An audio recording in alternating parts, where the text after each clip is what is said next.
Você já teve a sensação de que, mesmo trabalhando muito e tentando ganhar mais dinheiro, parece que nunca sai do lugar? Isso é mais comum do que você imagina, especialmente na classe média. Existem algumas coisas que fazemos e outras que deixamos de fazer que nos mantêm presos em um ciclo de pobreza. Neste vídeo, veremos 6 erros da classe média que podem te manter sem dinheiro e o que você pode fazer para evitá-los e desenvolver uma mentalidade financeira mais positiva. Primeiro, manter os custos de vida no mesmo nível dos rendimentos. Quando o salário aumenta, é natural sentir vontade de gastar mais. Afinal, você trabalhou bastante para chegar até aqui. Mas o problema começa quando esses gastos acompanham o aumento da renda. Muita gente cai na tentação de comprar um carro novo, começar a comer em restaurantes mais caros ou fazer viagens numa frequência maior. No começo, essas práticas parecem recompensas merecidas, mas se não forem controladas, acabam prejudicando o crescimento financeiro. Isso é o que chamamos de inflação de estilo de vida, que é o que acontece quando a renda sobe, mas a capacidade de economizar não acompanha, deixando as pessoas presas em um ciclo em que, por mais dinheiro que ganhem, nunca conseguem economizar. Esse ciclo de aumento de gastos também acaba gerando uma outra complicação. Cria-se a sensação de estar preso a um emprego ou a um estilo de vida que, apesar de ser confortável, te impede de fazer escolhas financeiras mais inteligentes ou arriscadas, como começar um novo empreendimento ou tirar um tempo para estudar. As contas mais altas e os compromissos financeiros frequentes acabam dificultando a evolução financeira. É como se cada nova aquisição viesse acompanhada de uma nova obrigação, que limita as opções futuras e aumenta a dependência de uma renda estável. Mas a boa notícia é que existem diversas maneiras de combater essa inflação de estilo de vida. Uma opção é o método 50-30-20.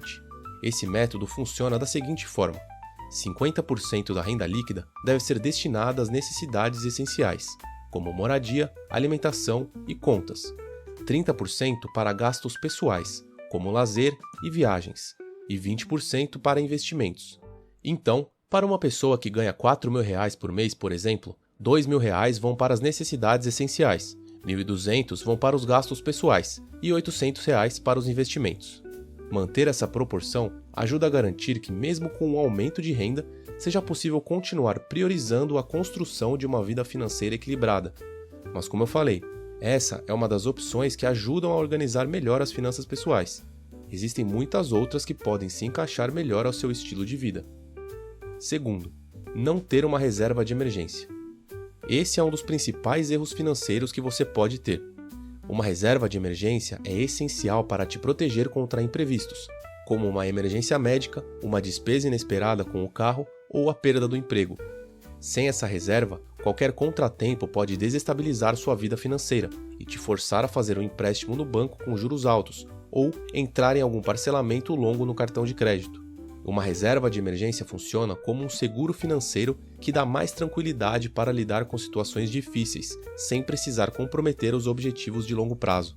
A quantidade de dinheiro a ser colocada nessa reserva varia de pessoa para pessoa. Ela depende do estilo de vida, da estabilidade do emprego e das responsabilidades financeiras. Mas a recomendação geral é de 3 a 6 meses de despesas essenciais guardadas. Isso inclui moradia, alimentação, transporte e outras necessidades básicas. Esse valor será suficiente para cobrir todos os seus custos caso você fique sem renda por um tempo. Além disso, é fundamental que esse dinheiro esteja guardado em uma aplicação de alta liquidez, preferencialmente de liquidez diária. Assim, você pode resgatar o valor rapidamente, caso precise usar ele em alguma emergência. Para garantir que esse fundo de emergência cresça de forma constante, uma ótima opção é automatizar as aplicações para um investimento específico. Isso elimina o esforço de ter que fazer isso manualmente e ajuda a manter a disciplina, sem precisar pensar 2 vezes. Com isso, você garante que essa reserva cresça todos os meses e não corre o risco de gastar esse dinheiro com outras coisas. Terceiro, não ter um plano de aposentadoria. Muitos brasileiros ainda insistem em não se planejar financeiramente para a aposentadoria. Esse é um dos maiores erros financeiros, principalmente da classe média. Estudos mostram que cerca de 90% da população brasileira não investe na previdência privada. Isso significa que, se esse ritmo se mantiver, a cada 10 brasileiros, 9 vão depender exclusivamente do INSS no futuro. Mas a verdade é que os benefícios do INSS são limitados e podem se tornar insustentáveis. Se não houver uma reforma profunda na economia do país, o INSS pode entrar em colapso daqui a algumas décadas, devido ao envelhecimento da população e ao déficit do sistema previdenciário. Em 1923, quando a Previdência foi criada, as pessoas com mais de 60 anos representavam apenas 4% do total. Hoje, representam aproximadamente 15%. Além disso, há um século atrás, o país tinha 13 pessoas em idade ativa para cada idoso. Hoje, essa proporção é de 4 para 1. Esses números são preocupantes, ainda mais considerando que atualmente 90% dos aposentados brasileiros dependem da previdência pública. Mas essa alternativa é muito arriscada e pode comprometer seriamente a qualidade de vida no futuro. E isso se deve não somente pelo risco de colapso do sistema, mas também pelo fato de o INSS estar longe de ser suficiente para manter o mesmo padrão de vida que as pessoas têm enquanto trabalham. Atualmente, a renda mensal média dos aposentados que recebem o INSS é de aproximadamente R$ 1.600. Isso dificulta a tarefa de manter um padrão de vida adequado, e é justamente por isso que muitos aposentados seguem no mercado de trabalho para complementar a renda. Além disso, o custo de vida para os idosos aumenta significativamente por conta dos gastos com saúde, que tendem a crescer com o avanço da idade. Com a inflação nos serviços médicos e a necessidade de medicamentos e tratamentos constantes, muitos aposentados precisam cortar despesas essenciais para conseguirem arcar com esses custos. Por isso, se você deseja garantir uma aposentadoria tranquila, é fundamental investir em um plano de previdência privada desde cedo. Assim você pode criar uma reserva financeira sólida para complementar os benefícios do INSS e garantir um padrão de vida digno no futuro. Nesse caso, o tempo age como um aliado, porque permite que o efeito dos juros compostos multiplique seu capital investido ao longo dos anos. Quarto, não valorizar o capital intelectual. Esse é um erro muito comum e que pode custar caro no longo prazo. O capital intelectual é o valor acumulado de todas as habilidades, conhecimentos e experiências adquiridas ao longo da vida. Ele não se resume apenas a diplomas e certificados, mas inclui também todas as habilidades técnicas e comportamentais relacionadas à maneira como lidamos com os outros e com nós mesmos em diferentes situações. Dentre essas habilidades estão a inteligência emocional, a resiliência, a comunicação e a organização. Investir no capital intelectual significa estar sempre buscando oportunidades de aprendizado, crescimento e adaptação a mudanças de mercado. Quanto mais sólido é o capital intelectual, maior é o potencial de retorno financeiro no trabalho. Agora, falando especificamente da comunicação, essa é uma das habilidades mais valiosas. Isso porque, independentemente da área de atuação, quem sabe se expressar de maneira clara, persuadir e se conectar com outras pessoas tem mais chances de ter sucesso. A comunicação interpessoal abre portas para novas oportunidades, seja para liderar equipes, negociar ou até mesmo crescer dentro do ambiente de trabalho. Por isso também é fundamental se autovalorizar. Essa é a chave para transformar toda a sua capacidade em resultados. Isso significa não só reconhecer o valor das habilidades e experiências, mas também saber como utilizá-las de maneira eficaz para obter melhores oportunidades e, consequentemente, melhores remunerações. E isso não tem nada a ver com ser arrogante, muito pelo contrário. Quanto mais conhecimento adquirimos, mais inteligentes ficamos. E pessoas inteligentes sabem se comportar com humildade e respeitar os outros, independentemente da posição hierárquica. A autovalorização nos dá a confiança necessária para buscar aquilo que merecemos. Portanto, a combinação de capital intelectual e autovalorização cria uma base sólida para o caminho do sucesso, uma vez que permitem tomar decisões com mais sabedoria e escapar de armadilhas que podem prejudicar o progresso. Quinto, trabalhar duro ao invés de trabalhar de modo inteligente. A alavancagem no mercado financeiro é uma estratégia que permite aumentar os ganhos através do uso de poucos recursos, funcionando como um multiplicador de capital.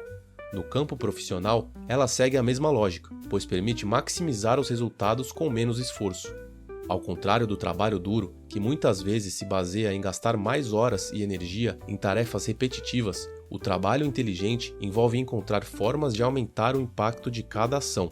Seja através da tecnologia, investimentos ou networking, a alavancagem permite alcançar objetivos que seriam impossíveis só com esforço físico e mental contínuo. Alguns exemplos de alavancagem são investir em ações e empreender no mundo digital. Quando você investe em ações, está colocando o seu dinheiro para trabalhar, gerando retornos que crescem ao longo do tempo sem a necessidade de gastar o seu tempo e sua energia para isso. Da mesma forma, empreender no mundo digital, seja criando um curso online ou desenvolvendo um e-commerce, permite que você alcance uma grande audiência e escale suas operações muito além das limitações de um negócio tradicional. Por outro lado, os limites de um trabalho estável são evidentes quando consideramos o potencial de crescimento. Trabalhar duro em um emprego tradicional sem aplicar a alavancagem pode levar ao esgotamento sem o retorno proporcional. Mesmo que você trabalhe 80 horas por semana, existe um teto para o quanto você pode produzir e ganhar.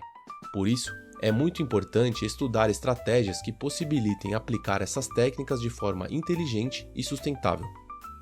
Sexto, viver entrando em dívidas. Esse é um dos maiores obstáculos no caminho de quem tenta construir uma vida financeira saudável. E, infelizmente, é a realidade de milhões de brasileiros. Quase 80% da população brasileira está endividada. Além disso, cerca de 70 milhões de pessoas estão inadimplentes, ou seja, não conseguem pagar as contas em dia. Isso cria um ciclo perigoso, porque a cada mês as contas se acumulam, os juros crescem e sair dessa situação fica cada vez mais difícil. É fundamental ter um planejamento financeiro para não ficar nessa situação.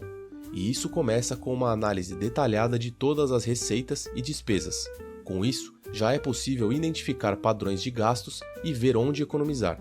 Outra atitude essencial é não fazer compras parceladas sem necessidade. É muito importante pensar 2 vezes antes de comprar qualquer coisa no crédito. Toda compra precisa passar por um processo de reflexão antes. Isso pode te salvar de grandes problemas no futuro. Agora, se você já está com dívidas que estão te trazendo dificuldades, o caminho para sair dessa situação exige um pouco mais de disciplina e estratégia. Uma abordagem que pode ser muito eficiente é priorizar o pagamento das dívidas com as taxas de juros mais altas, independentemente do valor total. Isso diminui o impacto dos juros ao longo do tempo e, consequentemente, libera mais dinheiro para quitar outras pendências. Além disso, é importante negociar prazos maiores e condições mais favoráveis com os credores. Muitas instituições estão dispostas a renegociar para evitar a inadimplência completa dos devedores. Quando entendemos e evitamos essas armadilhas, conseguimos manter a saúde financeira em dia e abrir caminho para investimentos mais seguros. Muito obrigado por assistir até aqui. Espero ter contribuído de alguma forma na sua trajetória. Se você gostou desse vídeo, não se esqueça de dar o seu like e se inscrever no canal caso queira ver mais dicas sobre finanças pessoais. Fique à vontade também para deixar seu comentário e compartilhar suas dúvidas ou sugestões. Eu fico por aqui. Até a próxima!